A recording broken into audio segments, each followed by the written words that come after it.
Hello students, here is the second chapter from your textbook Flamingo, The Lost Spring, with the subtitle Stories of Stolen Childhood. What is lost spring? Students, spring is known to be the best season in the year. Similarly, childhood is known to be the best time in a man's life. Hence, we can say that childhood and adolescence is the spring of a man's life. तो lost spring का क्या meaning हो सकता है? And who has stolen childhood and whose childhood has been stolen? Students, you must have seen rag pickers and other children in your locality who do different work to contribute in the bread earning for their families. छोटे छोटे बच्चे जब उन्हें school में होना चाहिए और अन्य बच्चों की तरह लाइफ को एंजॉय करना चाहिए, उस समय वे किसी शॉप पर कार्य कर रहे होते हैं या कोई छोटा मोटा वर्क या कोई छोटी मोटी नौकरी कर रहे होते हैं. तो their childhood has been stolen by poverty, गरीबी ने उनका बचपन चोरी कर लिया है. They have lost their spring, they have lost their childhood. Lost spring में दो अलग अलग बच्चों की स्टोरीज़ हैं जो अपना चाइल्डहुड गरीबी की वजह से खो चुके हैं और फैमिली को सपोर्ट करने के लिए मजबूर हैं. The first story is of a rag picker boy Sahib, जो कि दिल्ली के पास सीमापुरी के एक स्लम में रहता है. और जो दूसरी स्टोरी है वो एक बैंगल मेकर की है जिसका नाम है मुकेश, जो कि फ़िरोज़ाबाद में रहता है और वहाँ ग्लास बैंगल इंडस्ट्री में काम करता है. तो अब हम चलते हैं अपने क्वेश्चन आंसर सेशन की तरफ. We'll have some very important. So let's take the first question from the chapter. What is Saheb looking for in the garbage dump? Garbage dump, कचरे का जो ढेर होता है, कूड़े का जो ढेर होता है, आपने देखे होंगे सड़कों पर, किनारों पर इधर उधर पड़े हुए कचरे के ढेर, गार्बेज डंप. साहिब उसमें क्या ढूंढ रहा है, क्या तलाश कर रहा है? तो Saheb is one of the rag picker boys. We know that he lives with his family in Seemapuri on the borders of Delhi. The author often sees him looking for something in the garbage dump every morning. So when asked, Sahib tells the author that he is looking for some coins or a few rupee notes or any other such useful things in the garbage dump. क्या बताता है author को वो, जब author उससे पूछते हैं भाई क्या ढूंढ रहे हो आप इस कचरे के ढेर में, तो वो क्या बताता है ऑथर को कि कुछ सिक्के मिल जाएं, कभी कभार उसको कोई नोट पड़ा हुआ मिल जाता है या कोई और यूज़फुल चीज़ें उसको गार्बेज डंप में पड़ी मिल जाती हैं. तो वो वही ढूंढ रहा है, कुछ सिक्के मिल जाएं, कुछ नोट मिल जाएं या कोई और यूज़फुल चीज़ उसको मिल जाए. Next question. Is Sahib happy working at the tea stall? Actually, one morning when the author sees him, he tells her that he does not pick rags now. He works at a tea stall. So the question is whether he is happy working there at the tea stall. वो जब वो tea stall पर काम कर रहा तो खुश है या नहीं? This is the question. Sahib is not happy working at the tea stall. He tells the author that he now works at a tea stall. He is paid 800 rupees a month and all his meals. But he has lost the carefree looks in his eyes. He is carrying a small milk can which seems heavier than the big plastic rag picking bag. Sahib is no longer his own master. वो खुश नहीं है बिल्कुल भी वहाँ tea stall पर काम करते हुए. वो बताता है ऑथर को कि अब मैं टी स्टॉल पर काम करता हूँ, रैग पिकिंग नहीं करता हूँ, मुझे 800 रुपीज़ पर मंथ मिलते हैं और अब फूड मिल जाता है, मील्स मिल जाता है. लेकिन वो जो केयरफ्री लुक जैसे कि बच्चों की आंखों में होता है, चिंता मुक्त भाव, वो अब उसकी आंखों में नहीं है. एक छोटा सा मिल्क कैन वो लेकर चल रहा है जिसमें उसको मिल्क लाना होता है. वो छोटा सा कैन उस बड़े से प्लास्टिक बैग से कहीं भारी लगता है जिसको पहले यूज़ करता था रैग पिकिंग के लिए। ऐसा क्यों? क्योंकि वो बड़ा सा प्लास्टिक बैग उसका अपना था और ये मिल्क कैन किसका है? टी स्टॉल ओनर का। तो साहेब अब अपना मालिक नहीं रहा, अब नौकर है, वो टी स्टॉल पर काम करता है। Saheb is no longer his own master, he is a servant to somebody else now, so he is not happy.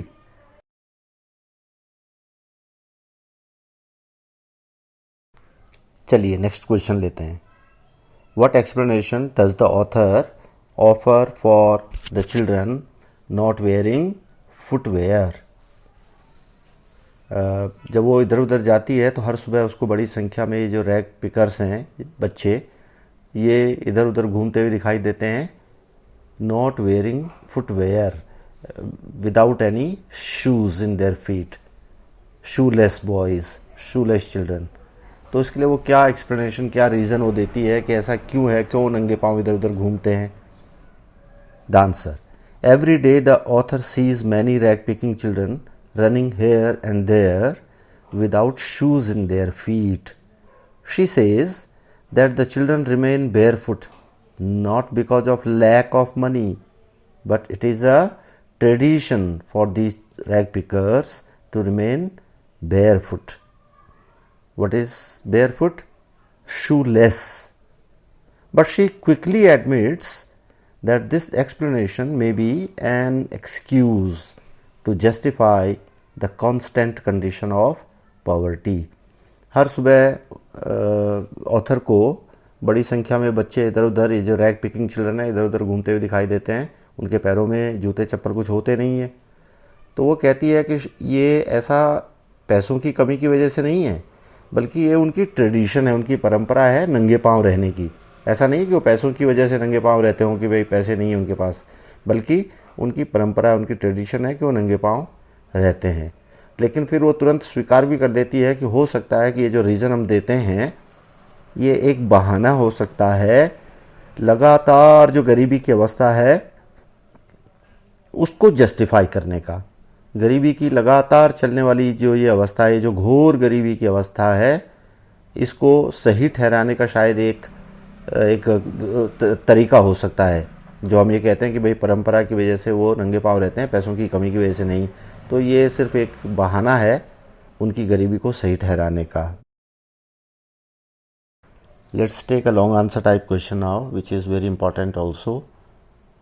Seemapuri is a place on the periphery of Delhi yet miles away from it metaphorically. Explain. Seemapuri Delhi के periphery पर, दिल्ली के border पर ही बसा हुआ एक स्थान है, लेकिन लगता है जैसे वो दिल्ली से मीलों दूर हो। Explain. Why is it so? ऐसा क्यों? Delhi is the capital of India. The plans for development of the country are made in Delhi. Simapuri is a slum on the borders of Delhi, where thousands of rag pickers live in miserable conditions with their families. This place is devoid of all the basic facilities like drainage system, running water, and other such fundamental facilities. These poor people living in Simapuri do not have any identity. Many of these people, these rag pickers, have come from Bangladesh, so basically they are not Indians. So they do need identity cards, but they don't have them. But they do have ration cards, which enable them to buy food at cheap rates.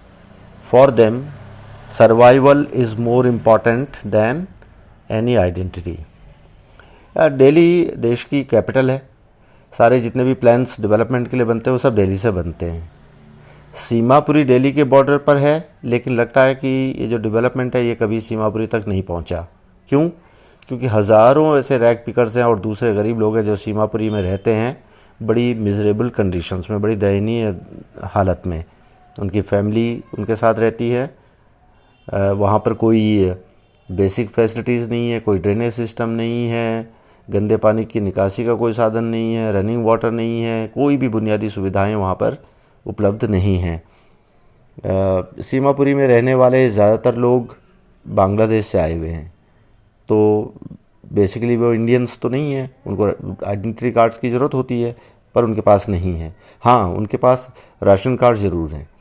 और उन ration card की मदद से वे अपने लिए सस्ता भोजन खरीद सकते हैं, क्योंकि सीमापुरी के इन गरीब लोगों के लिए सर्वाइवल ज़्यादा इम्पॉर्टेंट है, ज़िंदा रहना ज़्यादा इम्पॉर्टेंट है बजाय आइडेंटिटी कार्ड के।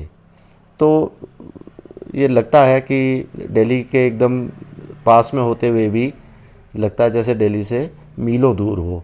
क्यों? क्योंकि डेवलपमेंट ही नहीं पहुंचा वहाँ। लोग घोर गरीबी में और सुविधाओं के अभाव में जीवन बिता रहे हैं वहाँ सीमापुरी में। Let's now take a few questions from the other narrative which belongs to a poor bangle making boy, Mukesh. What are the hazards of working in glass bangles industry? Firozabad की जो ग्लास बैंगल्स इंडस्ट्री है उसमें काम करने के hazards क्या, खतरे क्या हैं? There are several hazards of working in glass bangles industry of Firozabad. The bangle makers have to work in glass furnaces with very high temperatures, which is very unhealthy, especially for children. They have to work in very low lights while welding pieces of glass to make bangles. And many of these people lose their eyesight before they become adults. बहुत सारे खतरे हैं फिरोज़ाबाद की glass bangles industry में काम करने के। एक तो जितने भी ग्लास बैंगल मेकर्स हैं उनको जो भट्टियां हैं, फर्नेसेस, जहाँ पर टेम्परेचर बहुत ज़्यादा होता है वहाँ पर काम करना पड़ता है, जो कि बहुत अनहेल्दी है, बहुत ख़तरनाक है, ख़ास तौर पर बच्चों के लिए। इसके अलावा जो ग्लास पीसेस होते हैं उनको राउंड शेप देने के लिए, बैंगल बनाने के लिए उनको बहुत लो लाइट में काम करना पड़ता है, डिम लाइट में काम करना पड़ता है। और उससे होता क्या है कि एडल्ट होने से पहले, बड़े होने से पहले उनमें से बहुत सारे लोग अपनी दृष्टि, अपनी आई साइट खो चुके होते हैं। तो इस तरह से बहुत सारे हैज़र्ड्स हैं of working in glass bangles industry of Firozabad.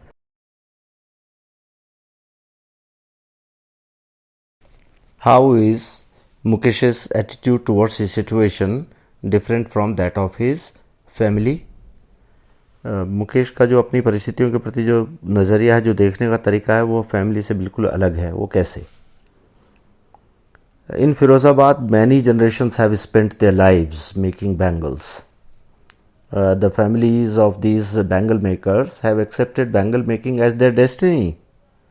They do not have time and courage even to think of doing anything else. Mukesh's family has also accepted this reality. But Mukesh has a totally different attitude towards his situation.